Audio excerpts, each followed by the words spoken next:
Тоқты, жеңіл желпі жұмыстарыңыз болса, бүгін бітіріп алуға тырысыңыз, себебі ертең жаңа жобалар туралы ұсыныстар түседі. Торпақ, бастаған ісіңізде мұқият болыңыз, өзіңізге деген сеніміңізді арттырғаныңыз жөн. Егіздер, өзгелерден жоғары болғыңыз келсе, өзіңізді еркін ұстаңыз, керек жерде ойыңызбен де бөлісе отырыңыз.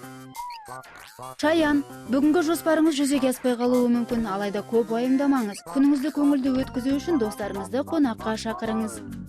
Арыстан, көңіл күйіңіз көтеріңкі болсын, бүгін барлық армандарыңыз орындалады. Бикеш, уайымға салына бермеңіз, жаттығу залдарына барып сергіп қайтқаныңыз жөн. Таразы, бұл күніңізді достарыңызға арнаңыз, оларға қонаққа барып қайтсаңыз да болады. Саршаян, ата-анаңызға тосын сый жасап қуантуға тырысыңыз, бүгінгі күнді туыстарыңызға арнағаныңыз абзал. Мерген, бастаған ісіңізде әріптестеріңіздің кеңесіне құлақ асқаныңыз дұрыс, білмегеніңізді де сұрай жүріңіз. Тауешкі, үйіңіздегі жиһазды жаңартсаңыз болады, жалпы саудаға қолайлы күн.